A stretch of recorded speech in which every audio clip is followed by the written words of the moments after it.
Oi pessoal, sejam bem-vindos ao Campo do Bom Conselho da Universidade de Taubaté. Hoje a gente está aqui mais especificamente no Departamento de Medicina para mais um DCBM Explica.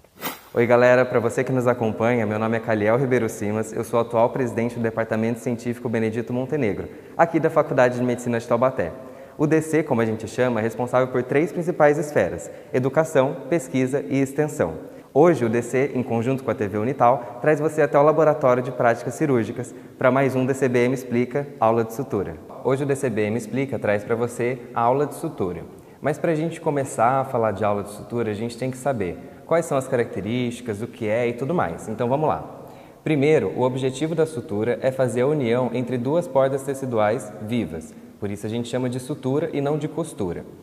O objetivo também é fazer esse entrelaçamento do fio cirúrgico de maneira sutil. Uma porque a gente pode querer tirar esse ponto depois, e outra porque a gente está lidando com o paciente. Mas quais seriam as qualidades desejáveis para essa situação? Primeiro, a gente quer que o fio não se afrouxe, para o nosso fio de sutura não soltar. Depois, a gente precisa de uma fácil e rápida execução. Por quê? A gente sempre tem vários pacientes no dia e muitas vezes o mesmo paciente leva vários pontos de sutura. E por último, é importante a gente usar a mínima quantidade de fio. Por quê? Para economizar? Não só por isso, mas porque quanto mais ponto eu der no paciente, mais difícil é a recuperação dele. Agora vamos para a parte da estrutura do nó. A estrutura básica de todo nó de sutura são 3 seminós.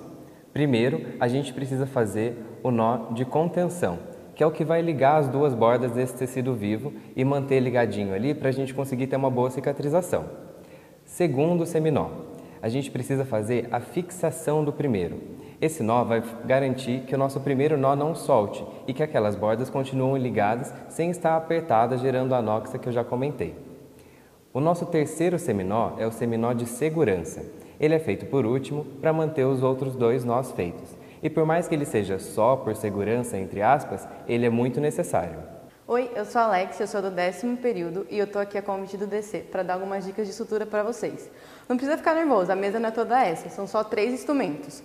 A gente vai precisar de um porta-agulha, de uma pinça e uma tesoura. Para os nós não deslizarem entre si, é preciso que um fique em um sentido e o outro no outro. Então, o primeiro nó a gente vai fazer ele para frente. O segundo nó a gente vai fazer para trás. E o terceiro nó, que é o nó de segurança, ele vai acompanhar o primeiro.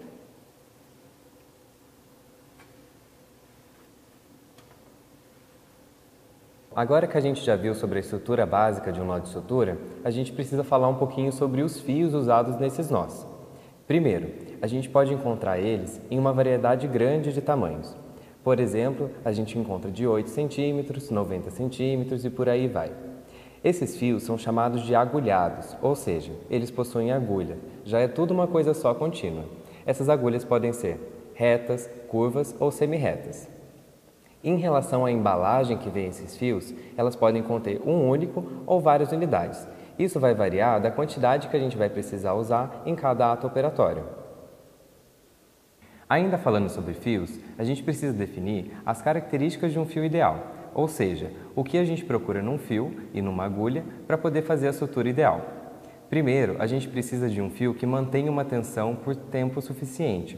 Ou seja, isso vai gerar uma cicatriz melhor e isso vai impedir que gere uma anóxia naquela região. Além disso, o fio precisa se portar como um material inerte, ou seja, provocar o mínimo de reação ou ainda não provocar reação, o que é o ideal. Vamos para o nosso primeiro ponto, o chamado ponto simples. Ele é o mais utilizado no dia a dia e o mais indicado em superfícies como pele. Primeiro, vocês precisam saber como colocar a agulha no porta-agulha. Aqui no porta-agulha a gente sempre vai usar o anelar e o polegar e o indicador vai ficar livre para poder indicar o movimento. Já a agulha ela tem essa voltinha e é bem nela que a gente vai pegar.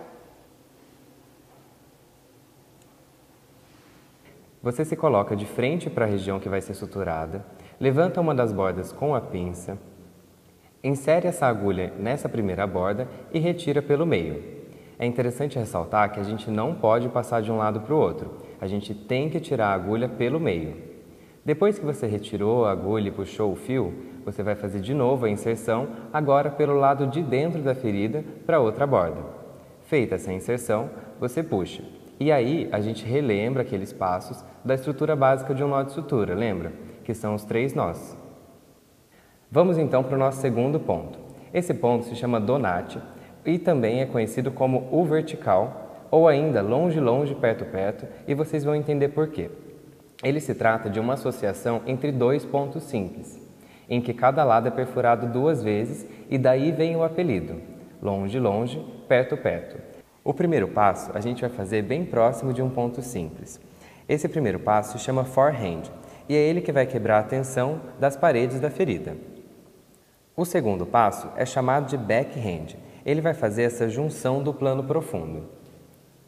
Depois que eu fiz esse forehand, que é o nosso segundo passo, a gente vai voltar para aquela estrutura básica de todos os nós, ou seja, os 3 pontos. Chegamos então ao nosso terceiro e último ponto dessa aula, o ponto em U. Algumas pessoas também chamam ele de colcheiro e vocês também vão entender o porquê. Ele é bem parecido com o Donati, porém a diferença é a posição horizontal das alças. Para eu conseguir fazer esse ponto em U ou colcheiro, a gente vai fazer a inserção exatamente igual do ponto simples. Eu entro de uma borda da ferida, retiro a agulha pelo meio, entro de novo pelo lado de dentro e retiro. Só que agora, em vez de eu já fechar com aqueles 3 nozinhos, eu vou continuar essa sutura de um lado para o outro, de forma que cada lado fica com uma borda para cima e uma parte dentro. Assim eu vou conseguir conferir bastante tensão a esse tecido fibroso, a esse tecido profundo, ou seja, as aponeuroses e afins. Pessoal, esse foi o DCBM Explica de hoje. Não se esqueça de seguir o DC nas redes sociais e se inscrever no nosso canal.